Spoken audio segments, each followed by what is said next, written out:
Hallo und herzlich willkommen zum 4. Video zum Thema Prüfungsangst. Im letzten Video ging es bereits um das Thema sich selbst als kompetent erleben. Und an dieser Stelle möchte ich auch heute weitermachen. Vielleicht ist Ihnen aufgefallen, dass die Videos unter dem Thema Prüfungsangst stehen, das Ziel aber gar nicht ist, weniger Angst zu haben. Der Grund dafür ist ganz einfach.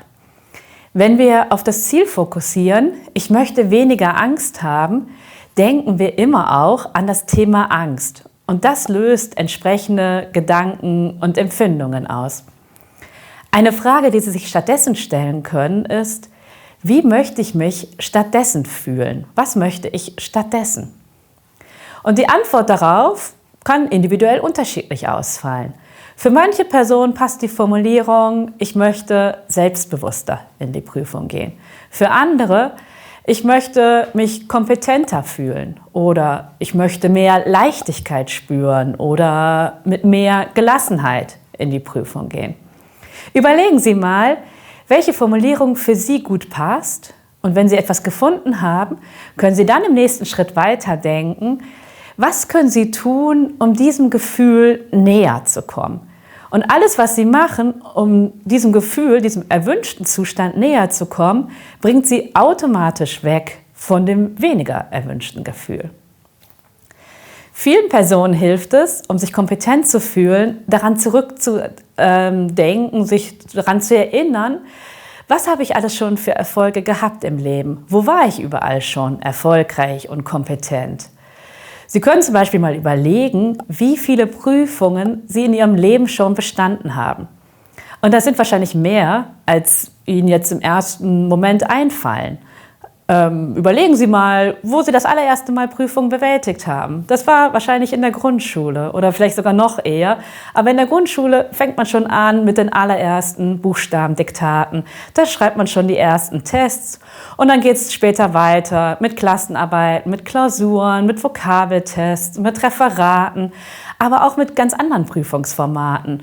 Zum Beispiel mal einen kleinen Bühnenauftritt zu haben mit der Theatergruppe, mit einer Musikgruppe oder man hat einen Sportwettkampf oder man macht Führerschein oder man hat persönliche Herausforderungen, die man als Prüfungssituation erlebt. Vielleicht das erste Mal alleine in den Urlaub fliegen. Und dann können Sie mal überlegen, wie viele Prüfungen sind das eigentlich so in Summe? Und oft kommt man auf eine Zahl, die weit in den Hunderten liegt. Man könnte also sagen, dass Sie eigentlich Experte oder Expertin im Bestehen von Prüfungen sind. Und dann können Sie überlegen, was ist davon meine Lieblingsprüfung gewesen? Also eine Prüfung, in der ich mich so gefühlt habe, wie ich mich auch jetzt in der zukünftigen Prüfung fühlen möchte. Was habe ich getan? Wie ist mir das gelungen, dass diese Prüfung so gut verlaufen ist? Oder Sie denken an eine Prüfung zurück, die besonders herausfordernd war.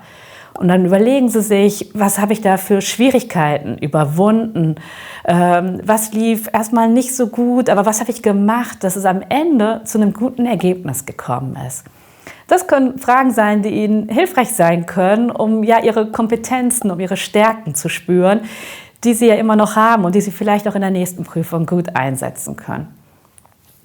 Viele Studierende, die an ihre zukünftige Prüfung denken in eine andere Richtung. Sie stellen sich eher vor, was könnte schieflaufen oder haben ein Worst-Case-Szenario im Kopf und stellen sich das immer wieder vor und konfrontieren sich vielleicht jeden Tag damit. Und wenn wir uns so etwas vorstellen, geraten wir oft automatisch in Stress. Der Körper schüttet Stresshormone aus, das Herz schlägt schneller und die Verknüpfung zwischen Prüfung und Stress und Angst wird immer stärker. Dann können Sie überlegen, was SportlerInnen zum Beispiel machen vor Wettkämpfen. Viele nutzen mentales Training und stellen sich immer wieder vor, wie sie den Wettkampf beginnen und all ihre Fähigkeiten einsetzen können, wie sie voller innerer Stärke und Konzentration in den Wettkampf gehen und wie es gut läuft, wie sie dort ihre Bestzeit, ihr bestes Ergebnis erreichen. Und das können Sie für Ihre eigenen Prüfungen auch ähnlich nutzen, indem Sie sich zwischendurch mal vorstellen, wie Ihre Prüfung positiv verläuft und wie Sie dort auf all Ihre Fähigkeiten und Kompetenzen zurückgreifen können. Wie Sie zum Beispiel das, was Sie gestern und heute gelernt haben, in der Prüfung anwenden können.